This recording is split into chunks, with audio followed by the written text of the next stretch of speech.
Republic বাংলায় আমরা একেবারে শুরুতেই আপনাদেরকে বলেছিলাম অনির্বাণের অগ্নিবাণে আজকে প্রশ্ন ছুড়ব আমাদের কয়লা কাণ্ডের স্টিং অপারেশন নিয়ে। বাংলায় এর আগে যা ঘটেনি কখন, এই প্রথম বাংলা টেলিভিশনে সেই স্টিং অপারেশন তুলে আনে রিপাবলিক বাংলা।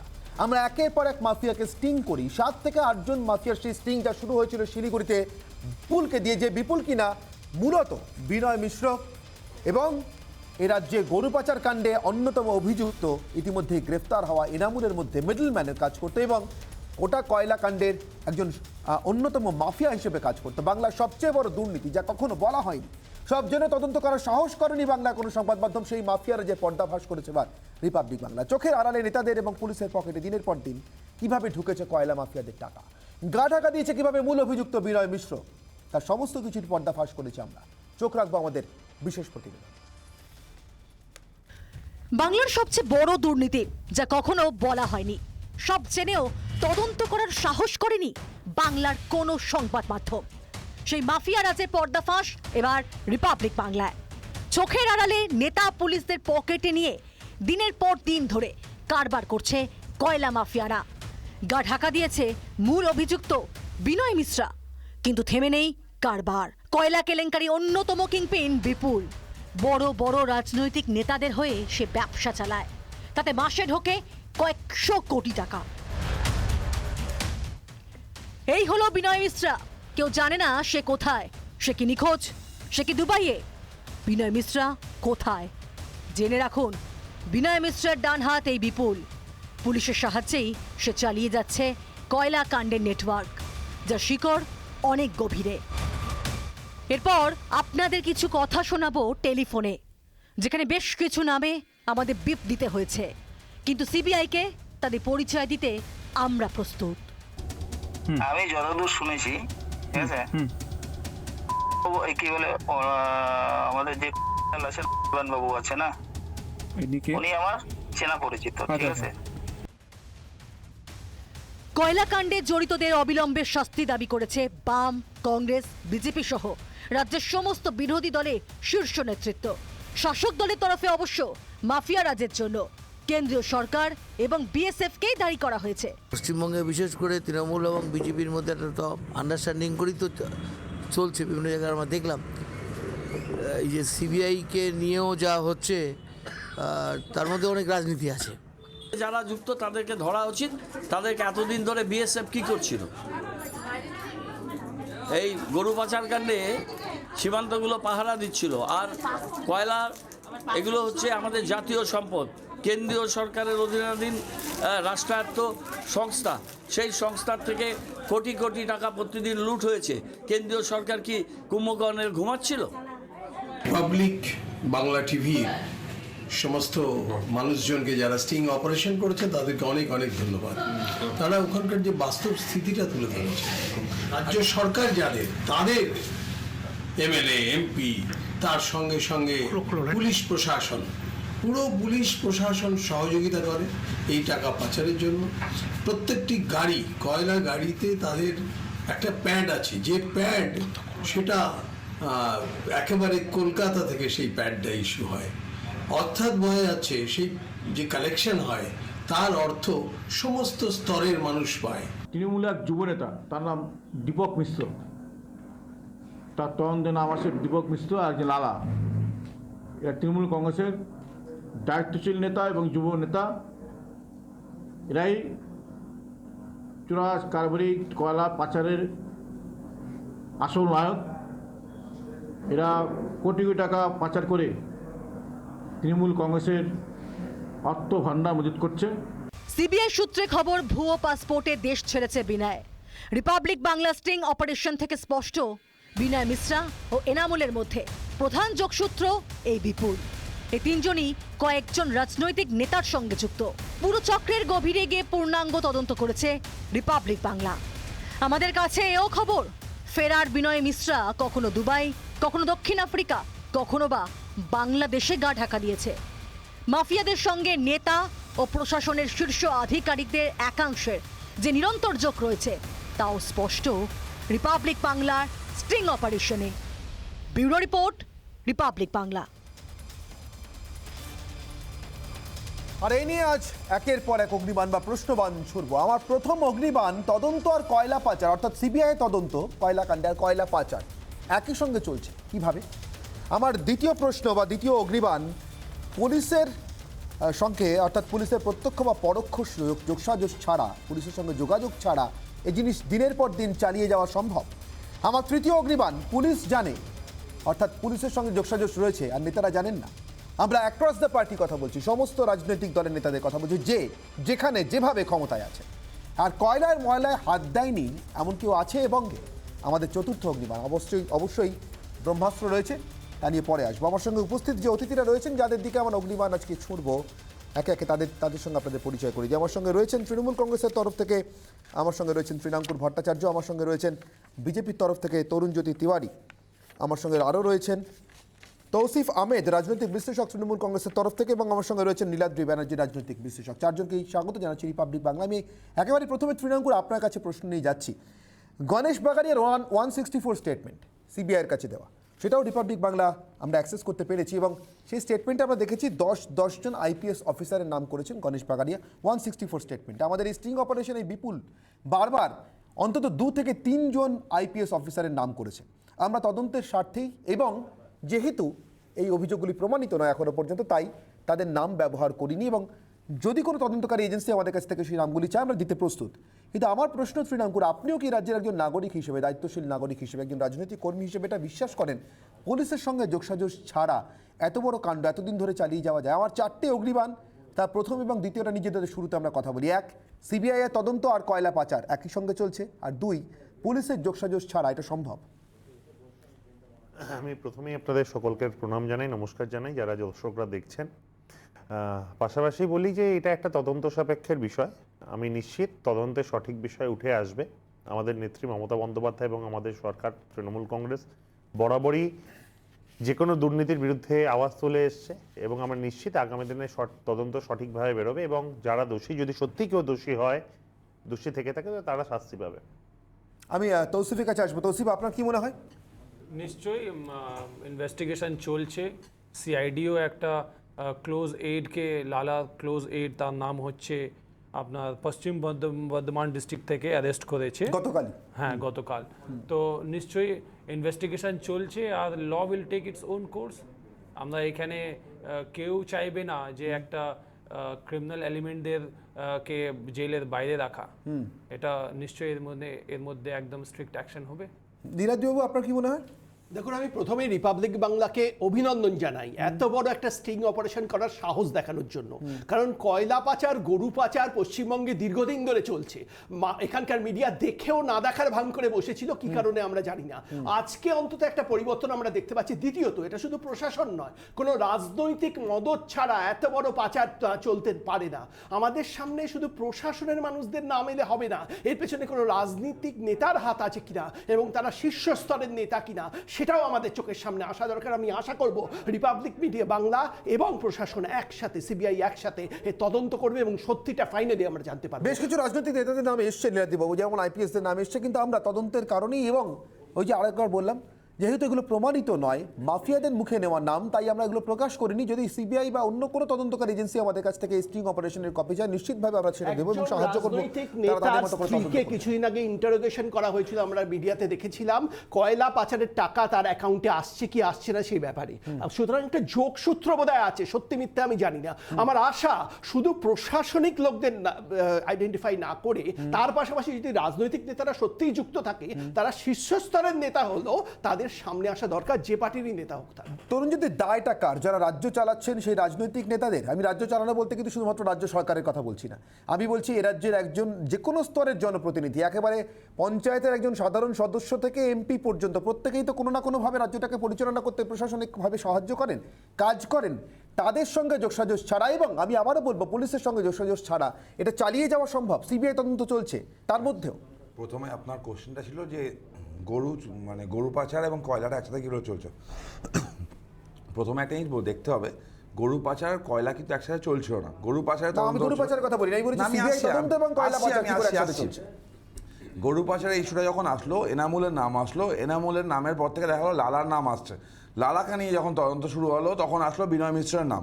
বিনয় মিশ্রকে তৃণমূলের মানে তৃণমূল কংগ্রেস যুব শাখার হচ্ছে সাধারণ সম্পাদক মানে জেনারেল সেক্রেটারি। এবার তারপর এক একবার প্রভাবশালী নাম আসতে শুরু করলো, আমাদের সোনাবতী নাম আসলো, আমরা দেখলাম, তাকে তদন্ত করা হলো, জিজ্ঞাসাবাদি করা হলো। এবং এই খালি এটা না তো, মানে বালি চুরি, কয়লা চুরি, বীরভূমের পাথর চুরি, এই গরু পাচার, এই যে ইস্যুগুলো নিয়ে আমরা তো আজকে থেকে দেখছি না, আমরা আজকে থেকে আওয়াজ তুলছি না, বিভিন্ন সময় বারবার বলে এসেছি, বিভিন্ন সময় বারবার এগুলো নিয়ে কথা হয়েছে। আমাদের কেন্দ্রীয় নেতারা এখানে এসে বলেছে কয়লা চুরি হচ্ছে, বালি চুরি হচ্ছে, বারবার বলা হয়েছে। একটা পিঙ্ক স্লিপের কথা এক্ষুনি আসলো, সুভাষদা বলছেন একটা প্যাড এবং পিঙ্ক স্লিপ সেটা দিয়ে চলে পশ্চিমবঙ্গের কোথাও, সেখানে থাকলে গাড়ি ধরে না। তোলাবাজিটা এমন একটা প্রাতিষ্ঠানিক জায়গায় চলে গেছে, ওই স্লিপ যদি কারোর গায়ে থাকে কোনো পুলিশ তাকে টাচ করে না। এটা বলছে পুরোপুরি রাজ্য সরকার বা প্রশাসন কার, পশ্চিমবঙ্গের প্রশাসন কার, তৃণমূলের নাকি? পুলিশ মন্ত্রীকে আমাদের মুখ্যমন্ত্রী আমাদের পুলিশ মন্ত্রীও বলে, তিনি কিন্তু জানতেন না একজন মানে কয়লা পাচারকারী, একজন মাফিয়া, লালার ক্লোজ হেড, উনার দলের যুবর সহসভাপতি জেনারেল সেক্রেটারি, এবং তাকে লাল নীল বোতল হাতে ওনাদের যুবর প্রেসিডেন্টের সাথেও দেখা গেছে বহুবার। তো ওনারা চিনতেন না। আমি তৃণমূলের কাছে আসবো। তৃণমূল রাজ্য সরকার দায় এড়াতে পারে? তৃণমূল কংগ্রেস রাজনৈতিক প্রশাসন চালানোর জায়গা থেকে রাজনৈতিকভাবে দায় এড়াতে পারে? আবারও একবার স্মরণ করিয়ে দিই, পুরো ব্যাপারটা তদন্ত সাপেক্ষ বিষয়। আজকে ওনারা যদি এই বিষয়টা বলেন, আমি ওনাদের স্মরণ করিয়ে দিচ্ছি, খুব কয়েকদিন আগেই পামেলা গোস্বামী কোকেন কাণ্ডে ধরা পড়েছিলেন, যার সঙ্গে প্রধানমন্ত্রী, রাষ্ট্রপতি থেকে বিভিন্ন অমিত শাহ থেকে শুরু করে বিভিন্ন গুরুত্বপূর্ণ নেতা মন্ত্রীদের সঙ্গে যাদের ছবি এবং যার গায়ে ঘাসাঘাসি দেখা গেছে, এবং তিনি কোন অবস্থায় ধরেছেন এবং তিনি রাকেশ জির নাম করেছেন, যিনি আরেক বিজেপি নেতা। কয়েকদিন আগে বিজেপিকে দেখা গেছে শিশু চুরির সঙ্গে থাকতে। আমি এখনো যেহেতু তদন্তে চলছে, আমি তদন্তের উপর বিশ্বাস রাখি, এবং একই সঙ্গে বলি, একটা সংগঠনে বিভিন্ন ধরনের লোকজন থাকে, কারোর সঙ্গে অভিযোগ ওঠা মানেই কিন্তু তার বিরুদ্ধে প্রমাণিত হওয়া নয়। আমি আবারও দায়িত্ব সহকারে বলছি, আমাদের সরকার, আমাদের নেত্রী কখনোই কোনো অন্যায়ের সঙ্গে রেয়াত করেননি, ভবিষ্যতেও করবেন না। আসলে ইলেকশনের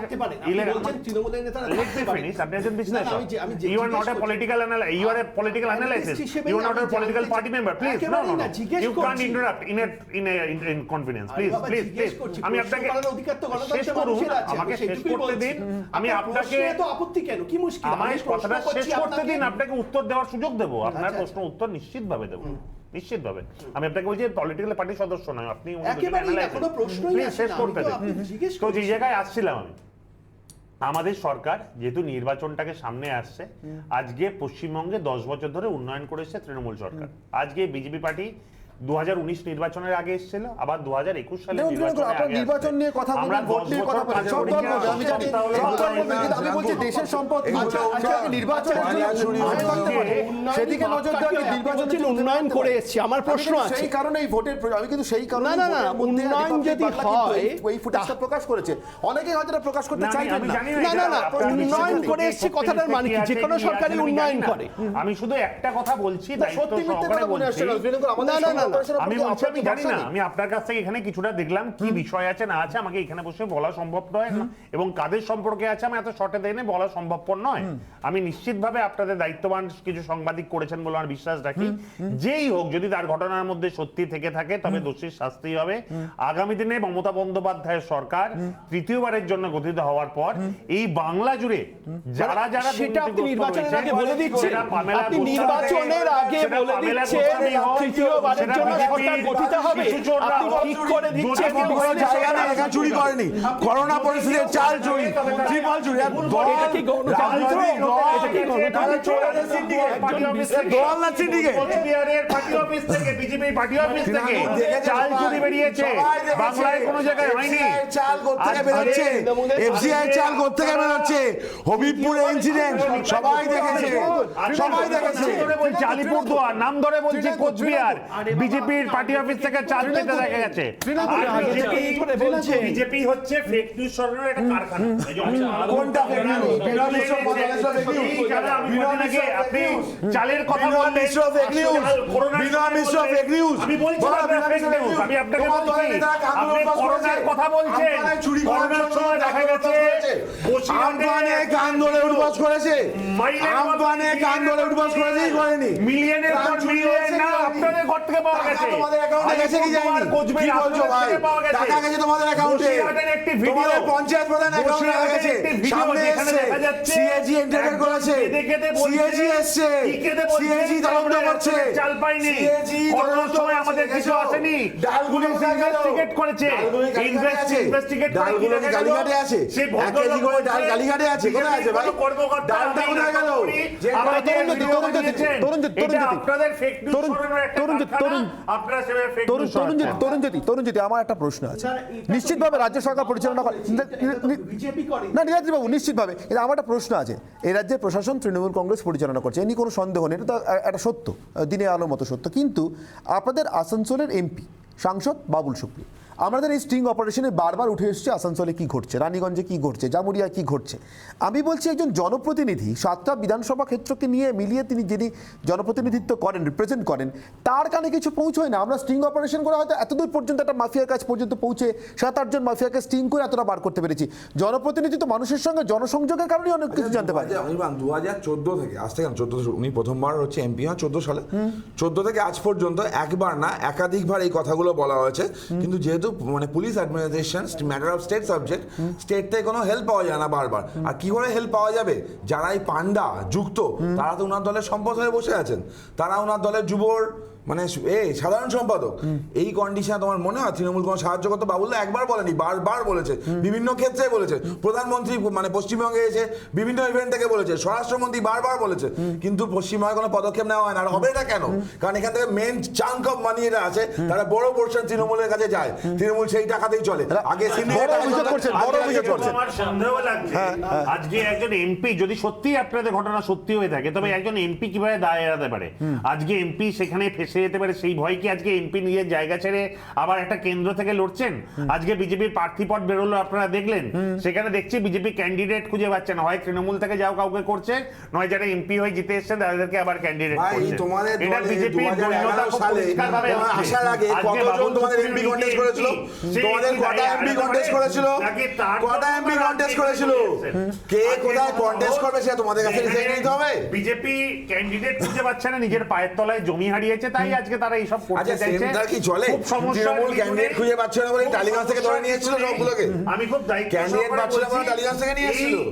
2019 সালে তৃণমূলের লোকসভার ক্যান্ডিডেট বেশিরভাগ ছিল বাইরের দলে নির্বাচনের আসন নিয়ে আসা হোক আমার আজকে অনুরোধ থাকবে আমার অতিথিদের কাছে নিশ্চিতভাবে প্রত্যেকে কোনো না কোনো রাজনৈতিক দলকে রিপ্রেজেন্ট করছেন তারা রাজনীতির কথা বলবেনই কিন্তু আমাদের প্রশ্নটা থাকবে রাজনীতির জন্য ভোটের জন্য ইলেকশনের জন্য কি কোনোভাবে দেশের সম্পদ লুট তার থেকে মুখ ফিরিয়ে থাকা যেতে পারে যেতে পারে না বলেই কিন্তু আজকে এ রাজ্যে স্বরাষ্ট্রমন্ত্রী অমিত শাহ রয়েছেন মমতা বন্দ্যোপাধ্যায় আহত অবস্থাতেও আজকে একটি মিছিলের নেতৃত্ব দিয়েছেন তিনি তার শেষে সেই মিছিল শেষে তিনি সভা করেছেন কিন্তু এত কিছুর মাঝখানেও আমরা আজকে সারাদিন চোখ রেখেছি এখানে তার কারণ আমাদের মনে হয় যে সাধারণ মানুষের স্বার্থে দেশের স্বার্থে এটা এই মুহূর্তে সব থেকে প্রয়োজনীয় নীলাদ্রি বাবু প্রথম কথায় তদন্তটা আরো আগে হওয়া উচিত ছিল আমি তরুণজ্যোতিকে বলবো যে বিজেপি সরকার কেন্দ্রে এখন তদন্ত ইলেকশন আগে করছে আরো আগে করতে পারতো দ্বিতীয় কথা বিজেপি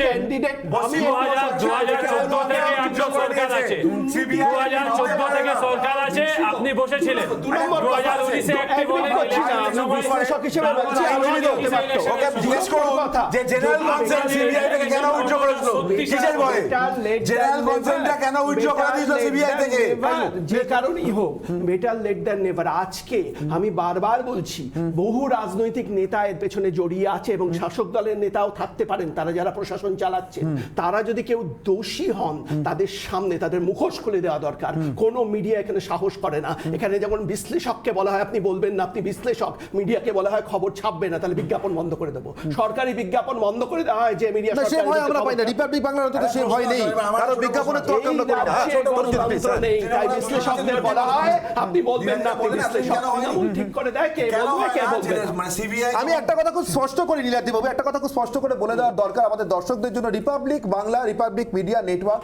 যারা জার্নালিস্টদের দ্বারা, জার্নালিস্টদের জন্য, জার্নালিস্টদের পরিচালিত একটি সংগঠন। সুতরাং আমাদের সত্যি কথা বলতে কি কোনো সরকারেরই, রাজ্য কেন্দ্র, আমি আবার বলছি নির্বিশেষে কোনো সরকারের নির্বাচনী হোক অথবা অন্য কোনো ধরনের বিজ্ঞাপন পাওয়ার কোনো লোভ আমাদের নেই, কোনো প্রয়োজন আমাদের নেই। আমরা নিজেরা চালিয়ে নিতে পারি।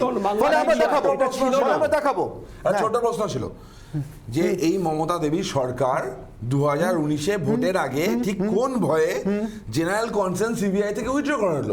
জেনারেল কনসেন্ট উত্তর দেবে। জেনারেল কনসেন্ট ছাড়া সিবিআই ঢুকতে পারে না। কখন ঢুকতে পারে? কোর্টের অর্ডারে।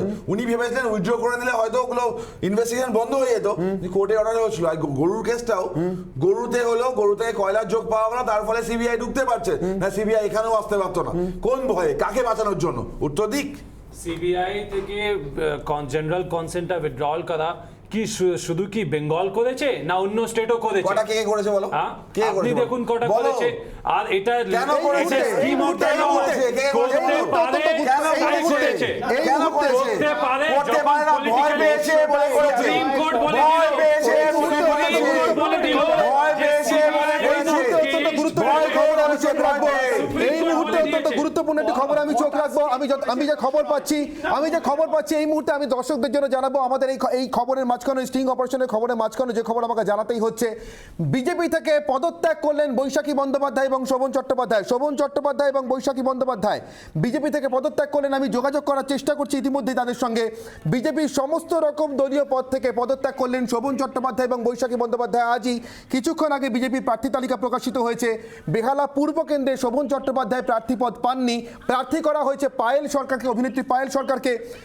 আমি যতটুকু এখনো পর্যন্ত জানতে পারছি, বৈশাখী বন্দ্যোপাধ্যায়ের সঙ্গে আমার এই মুহূর্তে যে কনভারসেশন চলছে হোয়াটসঅ্যাপ কনভারসেশনে, তাতে করে বৈশাখী দেবী আমাকে জানিয়েছেন তারা দুজনেই বিজেপির সমস্ত পদ থেকে রেজিগনেশন দিয়েছেন, ইস্তফা দিয়েছেন। এই খবরে চোখ রাখবো। একটা ছোট্ট বিরতির পর ফিরে এসে সঙ্গে থাকুন রিপাবলিক বাংলায়।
বিজেপির দ্বিতীয় দফার প্রার্থী তালিকা টালিগঞ্জে বাবুল ডোম জুড়ে রাজীব, দিনহাটায় নিশীথ, সিঙ্গুরে রবীন্দ্রনাথ ভট্টাচার্য, চণ্ডীতলায় বিজেপির বাজি যশ, বেহালা পূর্বে পায়েল, তারকেশ্বরে প্রার্থী স্বপন দাশগুপ্ত।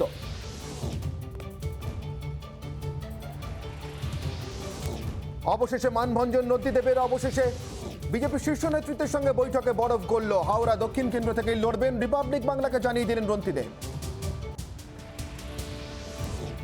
দিদি কি খেলা করছেন সবাই জানে, পিসি ভাইপোর খেলা শেষ।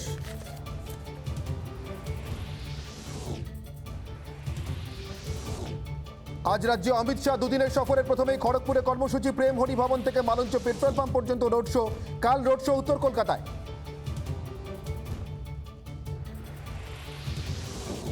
ভাঙা পায়ে লড়াই হবে, খেলা হবে, হুইল চেয়ার থেকে হুঙ্কার মমতা। নন্দীগ্রাম দিবসে অভিষেকের মিছিলে ধর্মতলা থেকে হাজরা অংশ নিলেন তৃণমূল সুপ্রিমো। গণতন্ত্রের যন্ত্রণা পায়ের ব্যথার থেকে বেশি বললেন মমতা। বাংলা সংবাদ মাধ্যমের সবচেয়ে বড় স্টিং অপারেশন রিপাবলিক বাংলায়। এই প্রথম কয়লা কাণ্ডের পর্দা ফাঁস। কয়লা পাচার চক্রের গভীরে গিয়ে অন্ধকার জগতের খোঁজ।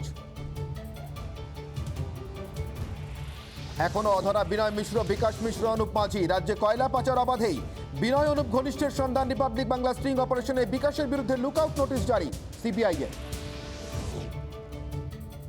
কয়লা পাচারের সঙ্গে যুক্তদের অবিলম্বে শাস্তির দাবি সরব বিরোধীরা। বাম আমল থেকে কয়লা কাণ্ডের দুর্নীতি প্রকাশ্যে দাবি বিজেপি।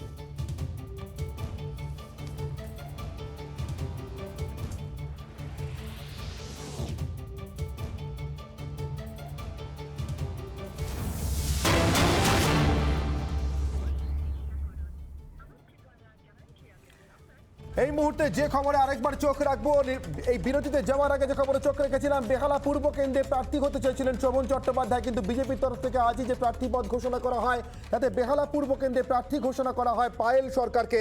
তারপরেই দলীয় নেতৃত্বের কাছে দলের সমস্ত পদ থেকে ইস্তফার চিঠি পাঠিয়ে দিয়েছেন শোভন চট্টোপাধ্যায় এবং বৈশাখী বন্দ্যোপাধ্যায়। প্রার্থী পদ নিয়ে অসন্তোষের জের বিজেপি ছাড়ছেন শোভন এবং বৈশাখী। দলীয় নেতৃত্বের কাছে দল ছাড়ার জন্য দলের সমস্ত সদস্য পদ থেকে, সব রকমের পদ থেকে ইস্তফার সিদ্ধান্ত শোভন চট্টোপাধ্যায় এবং বৈশাখী বন্দ্যোপাধ্যায়। বিজেপির সঙ্গে সম্পর্ক ত্যাগ শোভন এবং বৈশাখীর।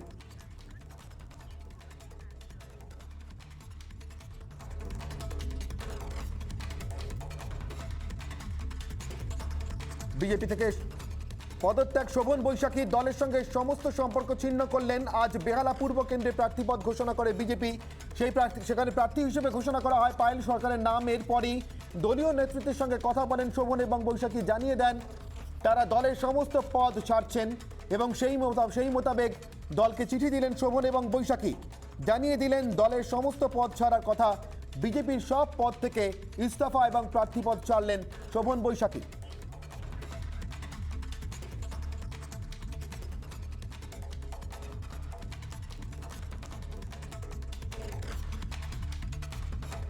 বিজেপির সঙ্গে সম্পর্ক ত্যাগ শোভন বৈশাখীর। দলের সব পদ ত্যাগ করলেন শোভন বৈশাখী। প্রার্থী পদ নিয়ে অসন্তোষের জের বেহালা পূর্ব কেন্দ্রে পায়েল সরকারকে প্রার্থী করায় বিজেপির সমস্ত পদ থেকে পদত্যাগ শোভন চট্টোপাধ্যায় এবং বৈশাখী বন্দ্যোপাধ্যায়। আজ দুপুরের পরেই যখন বিজেপির প্রার্থী তালিকা ঘোষণা হয় এবং বেহালা পূর্ব কেন্দ্রে প্রার্থী হিসেবে পায়েল সরকারের নাম ঘোষণা করা হয়, যেখানে প্রার্থী হতে চেয়েছিলেন শোভন চট্টোপাধ্যায়, তারপরেই শোভন এবং বৈশাখীর এই সিদ্ধান্ত বিজেপি শীর্ষ নেতৃত্বকে জানিয়ে দেওয়া হয়।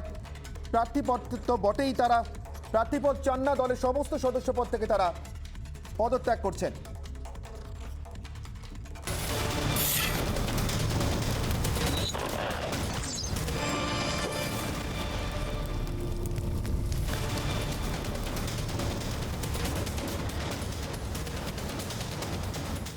এই মুহূর্তে আমরা যে আলোচনাতে ছিলাম আবার সেই আলোচনাতে ফিরবো। অনির্বাণে অগ্নিবাণে আজকে আলোচনা করছি রিপাবলিক বাংলায় এই বাংলাতে প্রথম কয়লা কাণ্ডের পর্দা ফাঁস নিয়ে যে স্টিং অপারেশন আমরা করেছি এবং তার পরিপ্রেক্ষিতে আমরা আলোচনা চালাচ্ছি। আমরা যেভাবে এই স্টিং অপারেশন চালাতে গিয়ে একের পর এক নেতাদের নাম শুনেছি, মাফিয়াদের মুখে আমরা নাম শুনেছি, বড় বড় আইপিএস অর্থাৎ পুলিশ কর্তাদের যেভাবে গণেশ বাগারিয়ার 164 স্টেটমেন্ট সিবিআইকে দেওয়া, সিবিআই আদালতের সামনে দেওয়া 164 স্টেটমেন্ট, তা আমরা দেখতে পেয়েছি এবং দেখার পরে রীতিমতো শিউরে উঠেছি। তার কারণ একের পর এক আইপিএস কর্তাদের নাম, পুলিশ কর্তাদের নাম।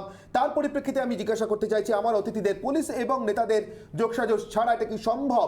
আমি আবারও ফিরবো আমার স্টুডিও আলোচনাতে। তৌসিফ আহমেদ, আমি আপনাকে জিজ্ঞাসা করবো, কি মনে হয় আপনার দেখুন এই মুহূর্তে খড়গপুরে পৌঁছে গেছেন কেন্দ্রীয় স্বরাষ্ট্রমন্ত্রী অমিত শাহ। দেখতে পাচ্ছেন তসিম, আমি আসবো আপনার কাছে। খড়গপুরে অমিত শাহ রোড শো আর কিছুক্ষণের মধ্যে শুরু হতে চলেছে। দেখতে পাচ্ছেন এই মুহূর্তে গাড়ি থেকে বেরিয়ে হাত নাড়ছেন কেন্দ্রীয় স্বরাষ্ট্রমন্ত্রী।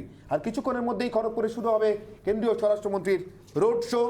অমিত শাহ এই মুহূর্তে খড়গপুর থেকে সরাসরি ছবি দেখতে পাচ্ছেন আপনারা রিপাবলিক বাংলায়।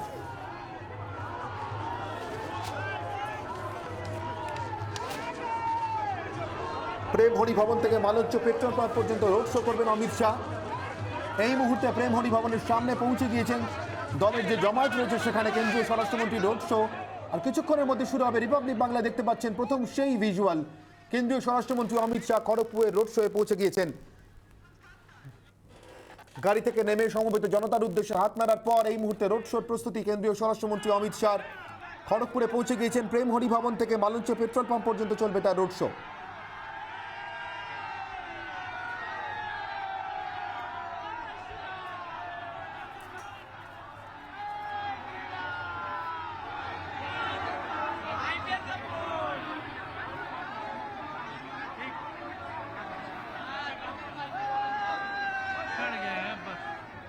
দেখতে পাচ্ছেন কেন্দ্রীয় স্বরাষ্ট্রমন্ত্রী অমিত শাহ এই মুহূর্তে খড়গপুরে প্রেম হরি ভবন থেকে মালঞ্চ পেট্রোল পাম্প পর্যন্ত তার রোড শো শুরু হবে এখনই। এই যে গাড়ি তার জন্য রাখা হয়েছে রোড শোর জন্য, সেই গাড়ির দিকে এগিয়েছেন তার নিরাপত্তা রক্ষীরা। ইতিমধ্যেই গাড়ির উপরে তারা তাদের পজিশন নিয়ে নিয়েছেন। সবেমাত্র খড়গপুরে পৌঁছেছেন প্রেম হরি ভবনের সামনে কেন্দ্রীয় স্বরাষ্ট্রমন্ত্রী অমিত শাহ। দেখতে পাচ্ছেন ট্রাকের উপরে তিনি উঠেছেন, যে গাড়ির উপর তিনি উঠেছেন, যেখান থেকে তিনি ফুল ছুটছেন সমবেত জনতার উদ্দেশ্যে। এখান থেকে শুরু হবে তার রোড শো।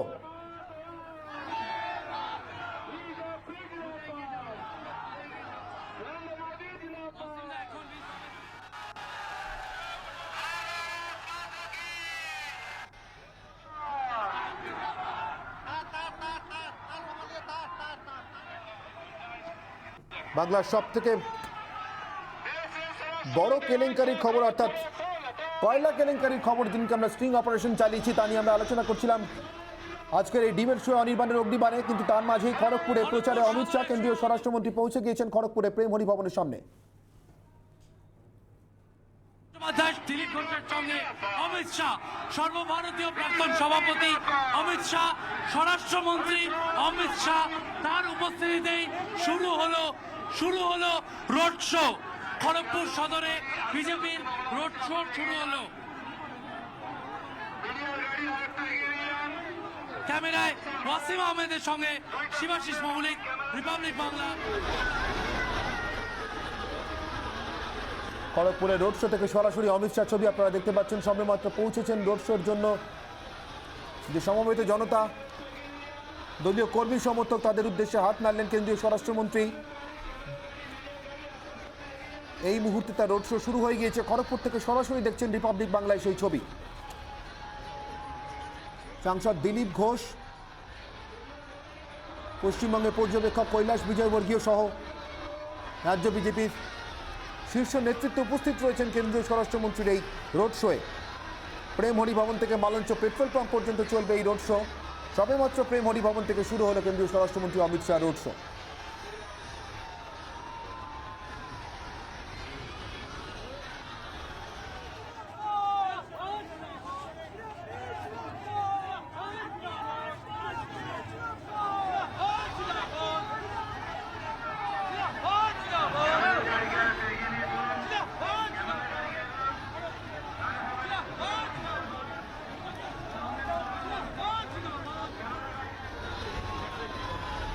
কেন্দ্রীয় স্বরাষ্ট্রমন্ত্রী অমিত শাহ রোড শো খড়গপুর থেকে সরাসরি দেখতে পাচ্ছেন রিপাবলিক বাংলায়।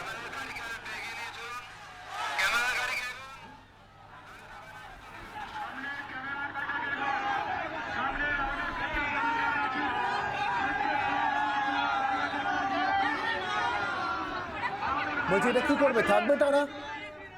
তাহলে কেস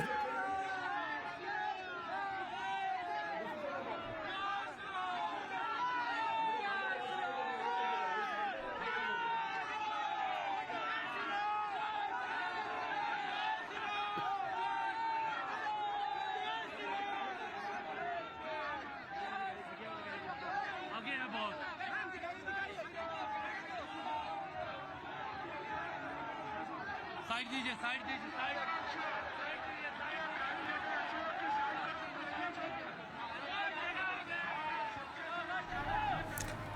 কেন্দ্রীয় স্বরাষ্ট্রমন্ত্রী অমিত শাহ তিনি খড়গপুর থেকে সরাসরি রোড শো দেখতে পাচ্ছেন, তার ছবি প্রেমহরি ভবন থেকে মালঞ্চ পেট্রোল পাম্প পর্যন্ত এই রোড শো চলছে।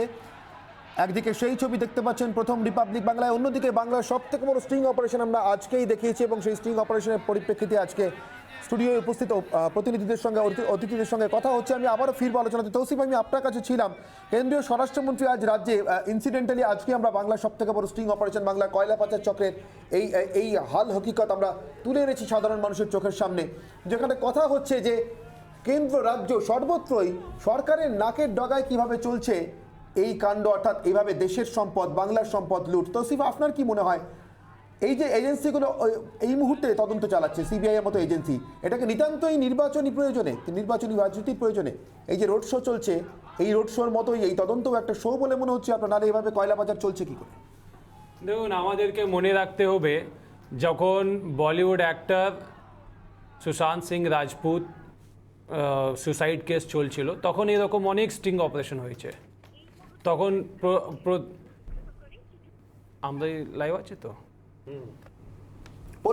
আমি ওকে, তখন প্রত্যেক দিন দেখা যেত যে কোনো দিন অ্যালিগেশন দিয়ে হতো যে গার্লফ্রেন্ড ওকে মার্ডার করেছে, কোনোদিন বলা যেত যে মা মার্ডার করেছে, কিন্তু এসব মানে স্পেকুলেশন। ইনভেস্টিগেশনে যতক্ষণ কিছু কংক্রিট আসছে না আমরা কিছু বলতে পারবো না। এখন ইলেকশনের সময় প্রথম কোয়েশ্চেন হচ্ছে যে সেন্ট্রাল এজেন্সিজ এখন কেন আসছে, সেন্ট্রাল এজেন্সিজ আগে থেকে অ্যাক্টিভ কেন ছিল না? তার মানে নিশ্চয়ই এটা শুধু একটা ইলেকশন প্রপাগান্ডা। 2019 ইলেকশনের সময় আপনারা অ্যাক্টিভ হয়ে গেলেন, 2021 ইলেকশনের সময় আপনারা অ্যাক্টিভ হয়ে গেলেন, কোনো কংক্রিট আপনার কাছে কিছু নেই, বলে যাচ্ছেন যে একটা স্টিং হয়েছে, এটা হতে পারে, ওটা হতে পারে, তৃণমূল হতে পারে, বিজেপি হতে পারে, এই নেতা অমুক নেতা, এরকম করে কোনো লাভ নেই। যতক্ষণ আপনার কাছে কোনো কংক্রিট নেই কিছু কিছু বলাটা ঠিক নয়, কেন এটা একটা ইনভেস্টিগেশন, ক্রিমিনাল ইনভেস্টিগেশন। তৌসিফ, এই ছবিটাতে যদি একটু চোখ রাখি, এই যে বিপুল জনসমর্থন, এত মানুষের জড়ো হওয়া, এটা কি কোনোভাবে এই যে বারবার দুর্নীতির কথা হচ্ছে স্টুডিও থেকে, পরিবেশে নির্বাচন পরিবেশ তৈরি হবে, নির্বাচন কমিশনের এই সিদ্ধান্তকে আমি স্বাগত জানাচ্ছি।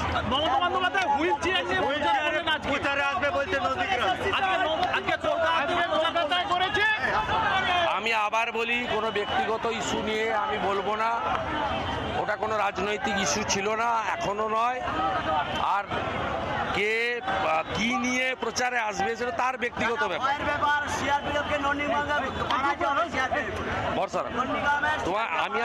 আমি আপনাকে বলছি, কে কি নিয়ে প্রচারে আসবে সেটা তার ব্যাপার, কিন্তু বর্তমান যুগে অ্যান্ড্রয়েড মোবাইল ফোন হাতে রাখা মানুষ আর বোকা নয়, মানুষকে বোকা বানানো যাবে না, ঠিক আছে? প্রত্যেকের হাতে একটা করে অ্যান্ড্রয়েড মোবাইল ফোন আছে, পায়ের নখ থেকে মাথার চুল পর্যন্ত মানুষ দেখতে পায়, বুঝতে পায়, মানুষের উপরে ছেড়ে দিন, মানুষ সব দেখছে, ঠিক সিদ্ধান্ত।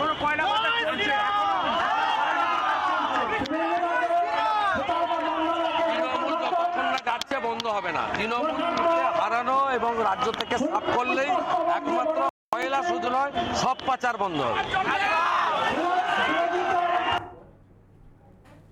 আমরা শুনছিলাম শুভেন্দু অধিকারীর প্রতিক্রিয়া। আমি যে কথা বলছিলাম, আমি তৌসিফের কাছে ছিলাম, আমি তৃণাঙ্কুর আপনার কাছে যাব। এই যে একের পর এক দুর্নীতির অভিযোগের কথা তুলছেন আজকের এই স্টিং অপারেশনের প্রসঙ্গেও বিজেপির প্রতিনিধি, আমি সেই প্রসঙ্গে জানতে চাইবো, কোথাও কি এটা আপনাদের বিরুদ্ধে যে অভিযোগ তুলছে বিজেপি, সেই অভিযোগের পক্ষে একটা প্রমাণ যে জনমত আপনাদের বিরুদ্ধে, তাই এই বিপুল ভিড় খড়গপুরে কেন্দ্রীয় স্বরাষ্ট্রমন্ত্রীর আজকের এই রোড শোয়ে? আমি আপনাদেরকে স্মরণ করিয়ে দিই, লোকসভা পরবর্তী যে 3টে জায়গায় নির্বাচন হয়েছিল তার মধ্যে একটা খড়গপুর ছিল, এবং দিলীপ ঘোষ সাহেব নিজে দাঁড়িয়ে থেকে এরকম অনেকগুলো মিটিং মিছিল করেছিলেন, এবং আমাদের প্রার্থী এখানে মাননীয় প্রদীপ সরকার, যে এলাকার মধ্যে সবচেয়ে মোস্ট পপুলার ব্যক্তিত্ব, এবং সেইখানেও আপনারা দেখেছিলেন লোকসভা নির্বাচনের পরবর্তী পর্যায়ে 3টে কেন্দ্রে 3টে তৃণমূল কংগ্রেস জিতেছিল। আজকে এই ভিড়টা হয়তো তারা আশপাশ এলাকা থেকে যে সামান্য ভিড়, এটা বিপুল ভিড় নয়, যে সামান্য ভিড় হয়েছে, আগামী নির্বাচনের রেজাল্ট বেরোনোর পর আমি নিশ্চিত প্রদীপ সরকারের মার্জিন আরও বাড়বে। কারণ প্রদীপ সরকার যবে থেকে বিধায়ক হয়েছেন, এলাকার উন্নয়নে তিনি প্রত্যেকটা মানুষের পাশে ছিলেন, এলাকার উন্নয়নের প্রত্যেকটা ব্যক্তির পাশে ছিলেন এবং এলাকার মানুষরা তাকে পেয়েছে। আজকে হিরণ হাত নাড়তে নাড়তে গেছে, আমি বিশ্বাস করি হিরণ আগামী দিনেও হেরে যাওয়ার পরও অন্তত 5টা বছর এলাকার মানুষের সঙ্গে থাকবে, যাতে আগামী দিনে একটা হিরণের বিশ্বাসযোগ্যতার জায়গা তৈরি হয়। এখন তো বিজেপিতে নব্য এবং আদির লড়াই চলছে। সোহম তৃণমূল কংগ্রেসের 2016 হেরে যাওয়ার পরও 2021 অব্দি মোস্ট কনসিস্টেন্ট পারফর্মার। আপনি ভুল করছেন, প্রার্থী করলেন না। করলাম না, অন্য জায়গা থেকে করা হলো, বেটার জায়গা থেকে করা হলো। মানুষের ভরসা ছিল না সোহম বেস্ট ভাবে 2016 জেতার পার হারার পরও তিনি রাজনীতির সঙ্গে ওতপ্রোতভাবে জড়িত।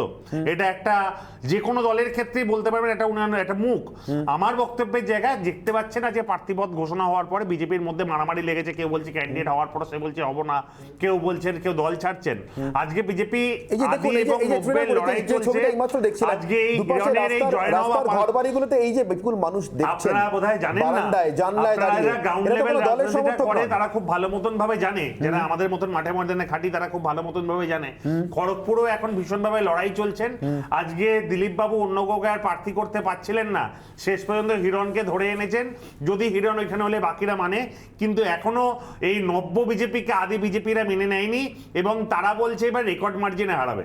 বেশ, আমি তরুণ জ্যোতির কাছে আসবো। তরুণ জ্যোতি, এই ভিড়টাতে আদৌ পাত্তা দিতেই রাজি নয় তৃণমূল কংগ্রেস? না, দরকার নেই এদের পাত্তা দেওয়ার। বাংলার মানুষ মনস্থির করে নিয়েছে, একটা সরকারকে পরিবর্তনের আশা নিয়ে এসলো 2011 সালে 34 বছরের অপশাসনের বিরুদ্ধে। ভেবেছিল সরকারটা উন্নতি করবে, ভেবেছিল পশ্চিমবঙ্গে শিল্প আনবে, ভেবেছিল চাকরি হবে, ভেবেছিল ইন্ডাস্ট্রি হবে। একটু থামাচ্ছি, বৈশাখী শোনা যাচ্ছে? বৈশাখী শোনা যাচ্ছে? শোভনদা শোনা যাচ্ছে? শোভনদা, আমি অনির্বাণ বলছি রিপাবলিক থেকে। আমি আমার পিসিআর এর সহকর্মীদের বলবো প্লিজ, স্টুডিওতে পিসিআর এর সহকর্মীদের বলবো প্লিজ, আমি এই মুহূর্তে শোভন চট্টোপাধ্যায়কে পেয়েছি ফোনে আমাদের সঙ্গে। শোভন বাবু, আমাদের দর্শকরা শুনছেন, আমি এই মুহূর্তে ফোনেই আপনাকে কানেক্ট করেছি। আমাদের দর্শকদের জন্য একটু বলবেন, আপনি এবং বৈশাখীতে আপনারা দুজনেই পদত্যাগ করেছেন বিজেপি সব পদ থেকে, নির্দিষ্টভাবে যদি কারণটা বলেন শুরুতেই। না, আমাদের কোনো নির্দিষ্ট কারণ নেই। দেখুন, আমি এই খুব স্পষ্ট করে আমার কাছে যে নির্বাচনী যে তালিকা ঘোষণা হওয়ার আগে আমার কাছে শীর্ষ নেতৃত্বের কাছ থেকে ফোন এসেছিল যে বেহালা পূর্ব থেকে আপনি প্রতিদ্বন্দ্বিতা করবার আগে জায়গা দিতে পারছি না, আপনি বেহালা পশ্চিম থেকে প্রতিদ্বন্দ্বিতা করুন। হ্যালো শোভনদা প্লিজ একটু হোল্ড করবেন। শোভনদা প্লিজ একটু হোল্ড করবেন, আমি পিসিআর সহকর্মীদের জিজ্ঞাসা করব এই অডিওটা আমরা পাচ্ছি কি? শোভনদা পাচ্ছি? শোভনদার সঙ্গে কথা বলতে পারি? শোভনদা যদি আরেকবার একটু বলেন আপনাদের পদত্যাগের কারণটা প্লিজ, আরেকবার শোভনদা প্লিজ। আপনার তো অমিত শাহ লাইভ চলছে ভাই। না চলছে, কিন্তু আপনি এই মুহূর্তে যদি আমাদের টিভি করেন আপনি দেখতে পাবেন শোভনদা আপনার কথা আমরা লাইভ শোনাচ্ছি প্লিজ। হ্যাঁ, আমি যে শোভনদা বলুন প্লিজ।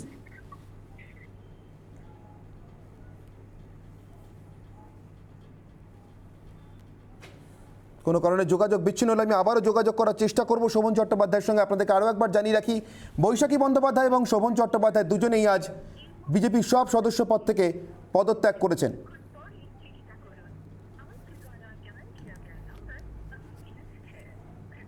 আমি বিজি টোন পাচ্ছি, আমি আবারও স্টুডিও আলোচনাতে ফিরবো। যে কোনো মুহূর্তে আমি নিশ্চিতভাবে যোগাযোগ করতে পারলে আবারও শোভন চট্টোপাধ্যায়ের সঙ্গে আপনাদের কথা বলানোর চেষ্টা করবো, আপনাদেরকে শোনানোর চেষ্টা করবো কেন তাদের এই পদত্যাগ। তরুণ যদি আমি আপনার কাছে ফিরবো আলোচনাতে, অমিত শাহ সভার এই ভিড়, ভিড়ের কারণ আছে তো। আমি বললাম যে 34 বছর অপশাসনের বিপক্ষে মমতা বন্দ্যোপাধ্যায়কে পশ্চিমবঙ্গের মানুষ নিয়ে এসেছিল, বলেছিল শিল্প হবে, চাকরি হবে, ইন্ডাস্ট্রি হবে, 6 মাসের মধ্যে শিল্প করে দেবো, পারেননি। তার বদলে কি দিয়েছেন? দুর্নীতিকে প্রাতিষ্ঠানিক রূপে নিয়ে গেছেন, চাল চুরি, ত্রিপল চুরি, কাটমানি, এগুলোকে শিল্প পরিণত করেছেন। বেকাররা আজকে রাস্তায়, তারই প্রতিবাদ দেখা যাচ্ছে এগুলো। আজকে মানুষ বিকল্প দেখছে বিজেপির মধ্যে এবং বিজেপিকে ভরসা করছে, কারণ জানে পশ্চিমবঙ্গের এই চালচোরের সরকার যদি থাকে পশ্চিমবঙ্গ এগোতে পারবে না। পশ্চিমবঙ্গের বেকাররা তাদের ভবিষ্যৎ হয়ে দাঁড়াবে ওই 100 দিনের কাজ, সেখান থেকে পরিত্রাণ চায়। সেই মানুষের ভিড়টা তার জন্যই।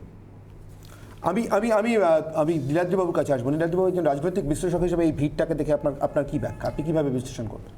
দেখুন, প্রথম কথা হচ্ছে, আমি আমার তৃণমূলের বন্ধু বলছিলেন না 10 বছর প্রচুর উন্নয়ন হয়েছে, আমি ওনার সাথে একমত, সত্যি উন্নয়ন হয়েছে, কিন্তু উন্নয়নের পাশাপাশি যে ধরনের দুর্নীতি 10 বছরে হয়েছে, বাংলার ইতিহাসে এই ধরনের দুর্নীতি দেখা যায়নি বলেই 2019-এ তৃণমূলের আসন 34 থেকে 22-এ নেমে আসে। আর মাননীয় মুখ্যমন্ত্রীকে বলতে হয় এত উন্নয়ন করলাম তবু মানুষ ভোট দিল না। মানুষ কেন ভোট দিল না আজ খড়গপুর দেখেই বোঝা যাচ্ছে। মানুষ কিন্তু এই দুর্নীতি নিয়ে অতিষ্ঠ, যে দুর্নীতির একটা উদাহরণ আজকে এই স্টিং অপারেশন। কিন্তু এই ধরনের দুর্নীতি সর্বত্র পশ্চিমবঙ্গ আজ দুর্নীতির ক্যাপিটাল হয়ে উঠেছে ভারতবর্ষের মধ্যে, যেটা বাংলার মানুষ মানতে পারছে না। বাংলা এই ধরনের দুর্নীতি অতীতে কোনদিন ছিল না, তার থেকে মানুষ পরিত্রাণ পাচ্ছে, এবং এই পরিত্রাণের একটা প্রমাণ হচ্ছে এই ভিড়। তার মধ্যে 3টে বাই ইলেকশন নিশ্চয়ই অন্যদিকে গেছে। বাই ইলেকশন ফলাফল অনেক সময় অনেক রকম হয়, কিন্তু এটাও মনে রাখা দরকার লোকসভা ইলেকশনের ফলাফল এবং ভারতীয় জনতা পার্টির 40% ভোট পাওয়া, তৃণমূলের 43%। কিন্তু তারপরে দিলীপবাবু হেরে যাওয়া, মানে ওই কেন্দ্রে বিজেপি প্রার্থী হেরে যাওয়া, দিলীপবাবু ছেড়ে যাওয়া আসলে আমি শুধু মনে করি দিই ওটা থেকে দিলীপবাবুর হার বলে মানবেন? না, এটা মানুষ জানে না, মানুষ জানে মানে বিজেপি থেকে 22-এ নেমে আসাটা কিভাবে এক্সপ্লেইন করবেন? আমি বলছি আপনি লাস্টের ইলেকশনটা বলুন, গণতন্ত্রে আমাদের নেত্রী বলেছেন মাথা পেতে দিলাম জনগণের রায়, সেটাই বলছি। আপনার লাস্ট ম্যান্ডেট যদি বাংলার বুকে বলেন সেখানে বিজেপি একটা কথা বলুন, মাননীয় মুখ্যমন্ত্রী স্বয়ং বলেছিলেন এত উন্নয়ন করলাম তাও মানুষ ভোট দিল না। কেন ঘটনা? মানুষ কেন ভোট দেয়? নিশ্চয়ই আমাদের মানুষ কেন ভোট দেয়? নিশ্চয়ই বলছিল, নেত্রী তো বলেছেন যেটা ভুল হয়েছে আমরা তো জনগণকে দোষ দিইনি, আমাদের তৃণমূল তার বাড়িতে মানুষই শেষ কথা। লাস্ট ম্যান্ডেট 3টে নির্বাচন, 60,000 নির্বাচন, 60,000-এর মাঝে নাড়িয়ে উল্টে গিয়ে 1989 নির্বাচন আপনার মনে আছে? ভারতবর্ষের ঘরে ঘরে স্লোগান উঠেছিল, আপনারা যে অত্যাচার করেছিলেন 23শে মে পরবর্তী পর্যায়ে গলিগলি মে চোর হ্যায়, রাজীব গান্ধী চোর হ্যায়। আজকে বাংলার ঘরে ঘরে একটা কথাই শোনা যাচ্ছে, তোলাবাজ ভাইপো, তোলাবাজ ভাইপো। সে তোলাবাজ আজকে সেই সন্ত্রাসের জবাব 3 মাসের মধ্যে আপনারা উপনির্বাচনের ক্ষেত্রে পেয়েছেন। তদন্ত হচ্ছে, আপনি কি স্বীকার করছেন না যে দুর্নীতির নির্বাচনে 222-এর বেশি আসন পেয়ে তৃণমূল কংগ্রেস বাংলার দায়িত্বে আসছেন? আপনি কি জ্যোতিষী? আমরা উন্নয়নের উপর ভর রাখি। উন্নয়ন তো 2019-এও রেখেছিলেন, হারলেন কেন? বলুন আপনার মুখ্যমন্ত্রী, আরে বাবা, একটা নাম বলুন। আজকে যখন আমাদের গাফিলতি আমরা কোনো প্রধানমন্ত্রীর মুখ বলতে পারিনি, মানুষ বিশ্বাস করেছিল নরেন্দ্র মোদী সাহেবকে। আজকে মানুষ তার ভুল বুঝতে পারছে। আজকে কংগ্রেসের বিরুদ্ধে, কংগ্রেসের জঙ্গি অবস্থার বিরুদ্ধে, আর আজকে নাম বলুন। আরে বাবা, 1977 সালে দিদির বিকল্পে দাদা, আসল দাদাকে পেলেন না, আজকে আপনার আরেক দাদাকে ধরে আসলেন। বড় কথা নয়।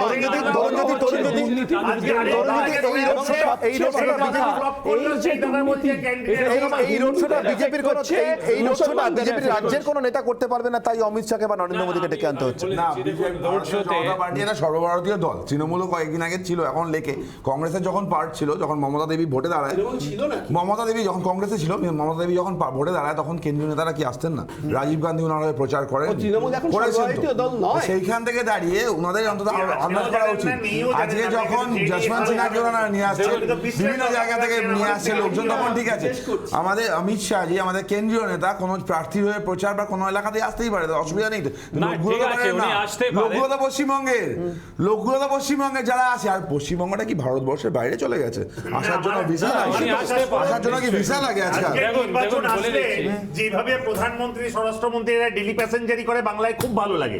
2019 নির্বাচনের আগে আমরা ডেলি প্যাসেঞ্জারি দেখেছিলাম, আমরা 2019 নির্বাচন পরবর্তী পর্যায়ে আর দেখলাম না। করোনার সময় দেখলাম না, আমফানের রাত্রিবেলা দেখলাম সে মমতা বন্দ্যোপাধ্যায় রাত জেগে আছেন, কন্ট্রোল দেখলাম তো আমফানে, আমরা কিন্তু আমফানে দেখলাম তো আবার 2021 কিভাবে চুরি হলো, আবার দেখলাম তো ত্রিপল কিভাবে চুরি হলো, আমফানে আমরা দেখলাম টাকা কিভাবে তোমাদের পঞ্চায়েতে গেল, আমরা দেখলাম টাকা কিভাবে তোমাদের অ্যাকাউন্টে ঢুকলো, আমরা দেখলাম তোমাদের পঞ্চায়েত প্রধানরা কান ধরে উঠবস করলো, আমরা দেখলাম তো সবকিছু। চাল কিভাবে তোমরা চুরি করেছো আমরা দেখলাম, প্রত্যেক সেক্টরে চুরি করেছে বিজেপি অফিস থেকে। চাল চোর, তৃণমূলের চাল চোর, 18 জন রাস্তা দাঁড়িয়ে চাল চোর বলে তৃণমূলকে দেখে দেয়।